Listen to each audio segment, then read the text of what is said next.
What's up, guys? We just got out to a good zone here, got off the shelf, we metered some bait. It looks really good where we're at, and we're just setting the gear up. So what we started with here is we're starting to strip. Drew's stripping some line off. We're going like 25-30 feet from our bait leader with our little Duralights here.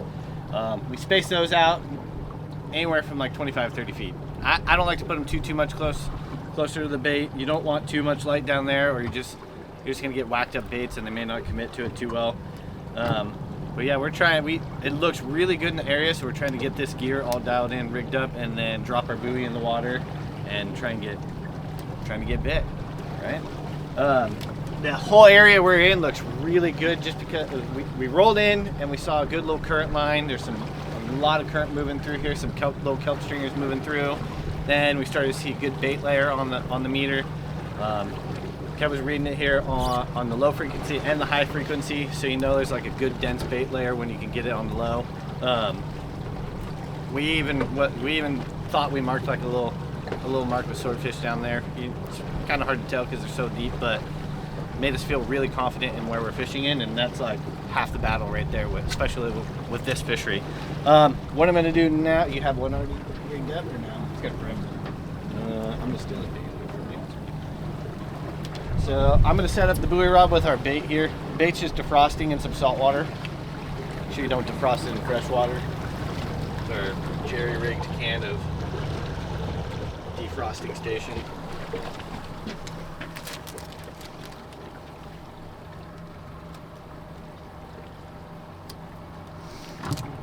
So I'm not really using any chafe protection or anything like that. It's not like we're marlin fishing. We're constantly cutting and re-rigging stuff. So,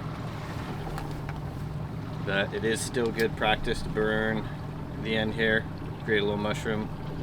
That way, if you ever, even the best guys mess a crimp up every now and then. So it's nice to have a little added peace of mind there. We don't use snap swivels. I went over this in the last video. We really don't use a snap swivel. It can foul up. Just use a nice heavy barrel swivel. This is one of our Aussie single ball barreling swivels here. It's a 300-pound swivel, more than enough for what we're doing. And then we'll crimp our leaders on, like so.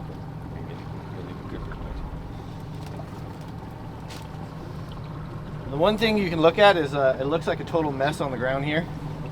So as you're letting your gear out, you know, we got it all measured out and pre-rubber band down. All we're using to rubber band down each of these little Duralights are these Ray Rocher rubber bands. They break real easy when they hit the rod tip, so you're not gonna break anything or have to worry about snapping a rubber band as you go along. You ready for us to start setting gear, Kev?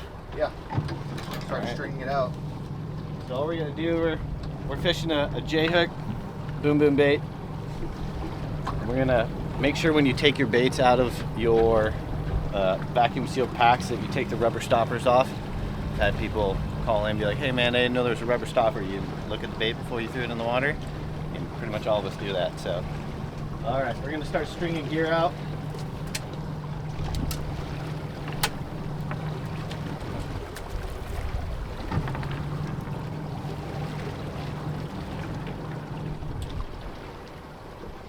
It looked like a mess right on the ground, but as you're letting it out, if you put a little tension on the line and just pay attention to what you're doing, you can let it out with any major tangles or issues or anything like that.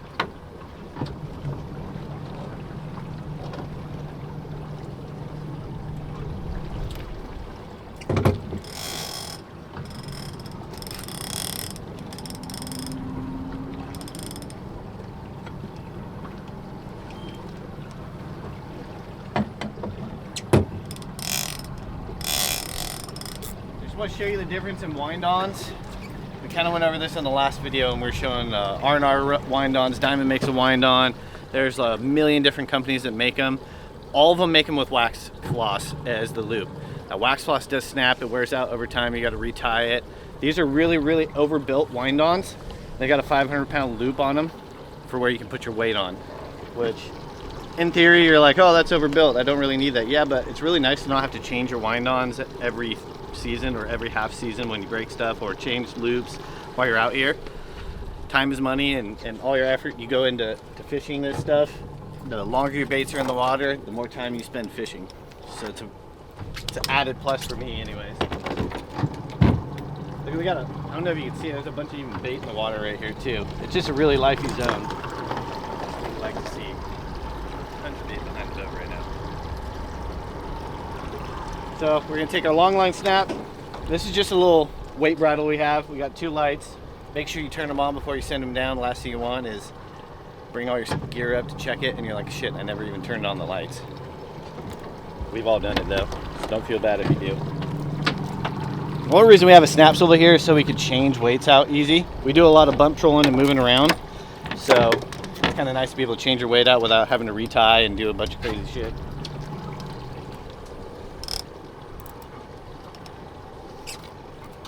Super simple. You're just gonna drop the weight in the water.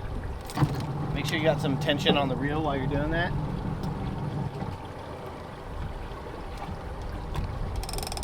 And we're off to the races. We're dropping gear. Now it's time to get bit.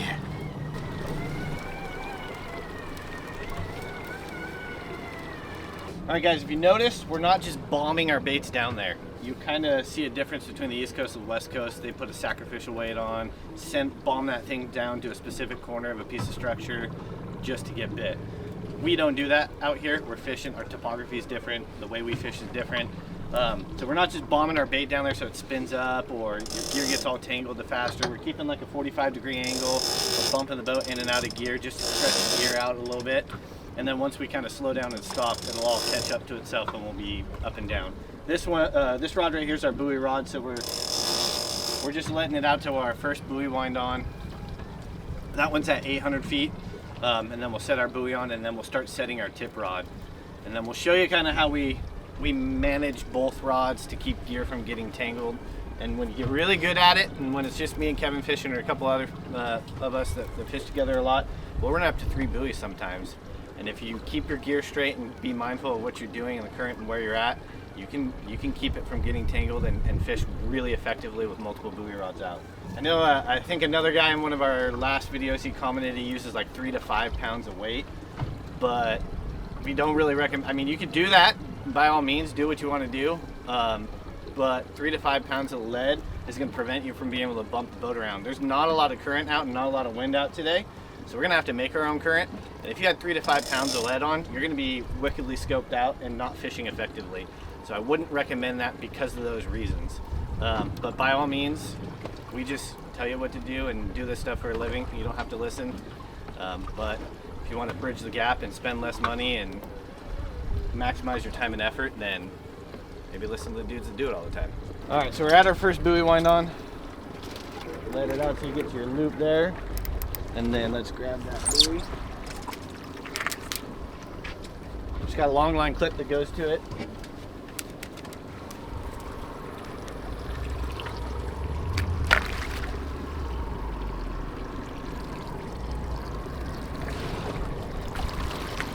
Just connect that puppy to it. Hop back in. Let her rip, tater chip. It was kind of let that buoy get away from the boat a little bit more, and then we will start the process of sending out our tip. All right, so now we're going to send our tip rod out. I'm going to have Drew start stretching this puppy out.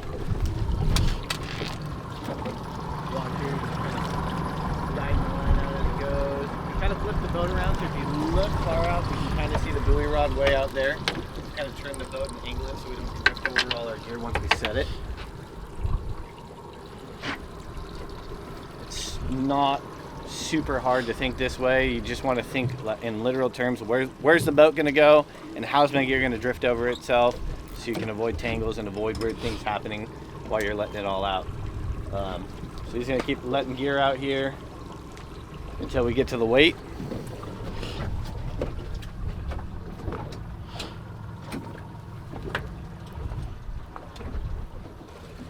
Now you can turn the rod, grab it. Gotcha. You got short arm problems.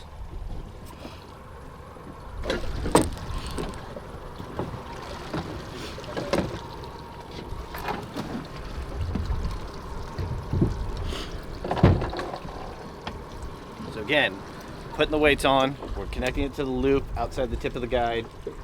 We've made sure the lights are turned on so we're fishing effectively.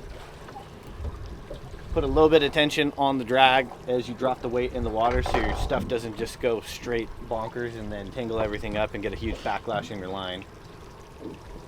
And then we'll bump the boat and slowly let the gear out. Again, we're not just bombing it out and letting it rip.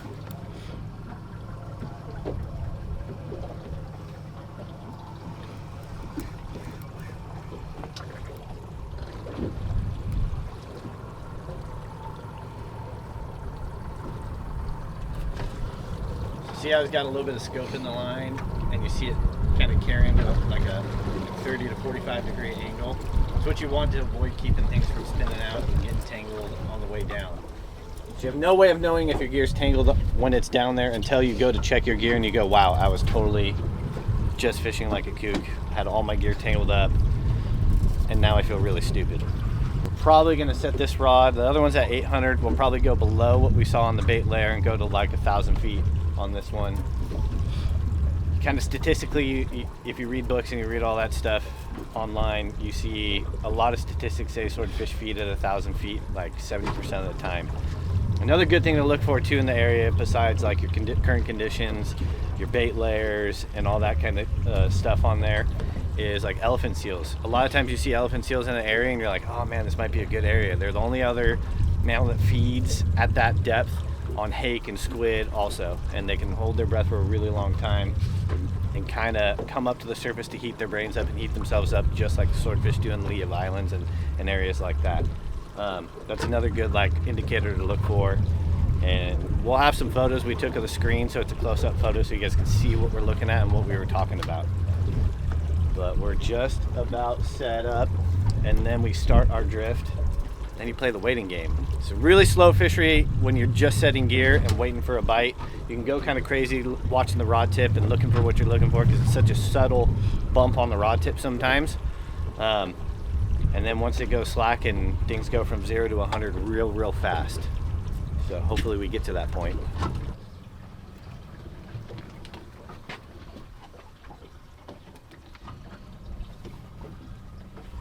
Go ahead and creep it out a little deeper. So we get a lot of questions in the shop, like how far do I set my buoy from my tip rod? I mean, there's a different answer for everybody that you ask that question to. For us and the way we fish, we think of it as this: the more space between the buoy and your tip rod, the more area you're fishing. So we put ours pretty far away. Now it runs its inherent risks of some guy running it over and not paying attention while he's doing it, but that's a risk I'm willing to take. I'd much rather cover more ground and have baits spread apart as opposed to having two of the same baits really close together. That's just kind of our way of thinking of it. Again, you guys do your own thing, but that's what I would suggest to you guys. And if you notice too, like we'll go over gear real quick that we're using. These are my Tiagras and our Tiagra setups. They're on Kuro 6100s. We picked this gear out the way it is because we can use it for multiple applications and purposes. I don't have a ton of money to be, even though I'm in the tackle industry, we get great discounts on gear. I don't have a ton of money to be blowing on different gear for all that stuff. We have LPs we can use too, which I would really like to do. But we got to install new plugs on the boat and get everything dialed with that one. Sorry, Tim. We'll bring them out next time, I promise. But you're doing the waiting game now. We're just waiting. If you look at the rod tip too, you can kind of see we're just all sitting here staring at a rod tip, kind of like watching paint dry until you see a bite. But it's really important to pay attention to that one. If you miss a bite, sometimes you can miss a whole program or teasing a fish. If it's playing with the bait a bunch of times, you might want to think about maybe teasing it, taking a couple cranks up, and then maybe dropping it back down. You don't always do that, and they're really sloppy eaters, so sometimes you need to play with them a little bit to get them to really like commit to a bait and be able to eat it. So the camera guy just asked us a great question. How do you know on the buoy rod that you're bit? Simple answer, you're not looking for, like, it's not like bobber fishing for trout and stuff like that, or indicator fishing. You're literally looking for that thing to just lay down, take a little nap. So if you're watching the buoy and then all of a sudden it goes flat on the water and you're like, wait a minute, where'd the buoy go? And you see it laying down, 9 times out of 10 you're bit. Either that or your wind-on failed, or your wax loop failed and your buoy's drifting away, and now you got to grab all your gear, put it together, and then go grab your buoy before you lose it or it gets too far away. Most of the time, though, that's not the case. Usually you're bit if that thing lays down flat. And what it is basically the swordfish ate your bait, it's swimming up to the surface and fighting against the weight. So you have that, 5, 6, 10 pounds, 12 pounds of lead, whatever you're using at the moment, and that weight's sitting down here and it's keeping your line flat, right? So everything after the weight is just a flat line. It's not going deeper or shallower or anything like that. It literally goes even with the weight, and it kind of just sits there and looks like the bait's swimming. And what they do is they come up, they whack the bait, they eat it. If they get hooked with it, they kind of freak out, and then they feel the tension of that weight, and they shoot up to the surface with the weight. And what's happening is that buoy's losing all that tension from the weight, keeping it upright, and then it just lays down. So you're not really looking for that whole thing to go straight down or suck a buoy straight down. I've seen that happen. I've seen guys get bit by big fish, and they don't give a crap about anything. They're the strongest fish in the ocean, and they just swim straight down with it. And you'll see, even if they take it deep enough, those buoys will like decompress. I saw a good video. I think RJ Boyle had one like that one year. Kev here had that happen with one year. But sometimes you may not, if that happens, it may be like a big eye thresher. We don't have a ton of bycatch out here. I mean, you could catch maybe an Opa or a big eye thresher or something like that out here, but not too rarely. If you're fishing close to the bottom, maybe that could happen more often, but not too often. Yeah, simple answer. You're just waiting for that thing to lay down on the water and look like it's taking a little nap. If that's the case, then it's go time. He's like, I got it. Don't worry, bro. No, he's got the outside. He's got the outside water. Yeah. We tried you under that zone. It's just too He turned really hard at the last minute. What a fuck. Thank God. There's too much fog in our Don't zone. cross. Don't go across. What a G.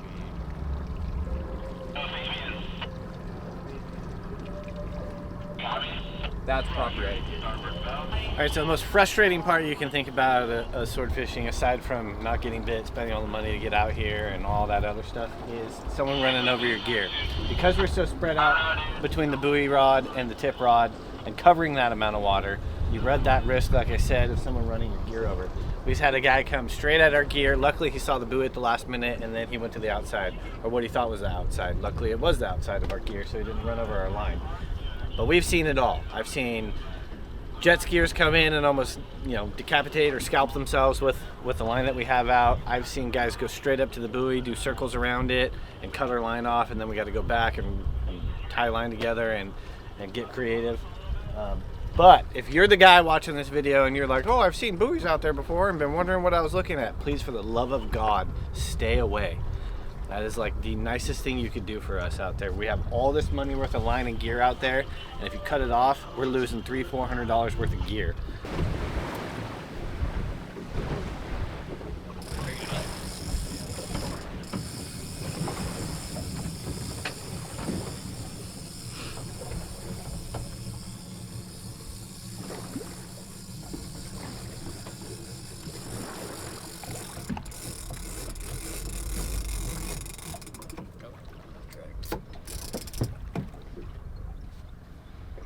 All right, so we pulled gear from out where we ended up a little bit deeper than we wanted to, so we pulled the gear up.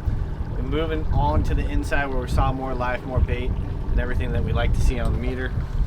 But what I really want to go over is the importance of like checking baits. We thought we saw some squid on the meter and little balls of squid moving around while we were down looking at the deep scatter layer and stuff like that, and it turns out we were right. It's really important to bring baits in every once in a while and check on them, because you could be fishing baits that have been chewed up and mangled by squid. This year for guys, especially down south, those Humboldts have been wreaking havoc on guys' baits, going through constant baits every hour, 2 hours. This one was chewed up pretty good by some squid. You can see like some perfect little beak marks in it all. But it's really important to make sure you bring baits in, check them, make sure you're fishing a proper bait, it looks good. I mean, I don't know, would you eat that thing if you went down there, you're like, oh, that thing looks mangled up and like something else has been chewing on it. I don't want any ABC food. So it's really important to fish good quality baits down there and constantly check your bait.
Alright, well, we're finishing out our day here. We've done miles and miles of drifts, and unfortunately we're not like the North 9 where it's shooting fish in a barrel.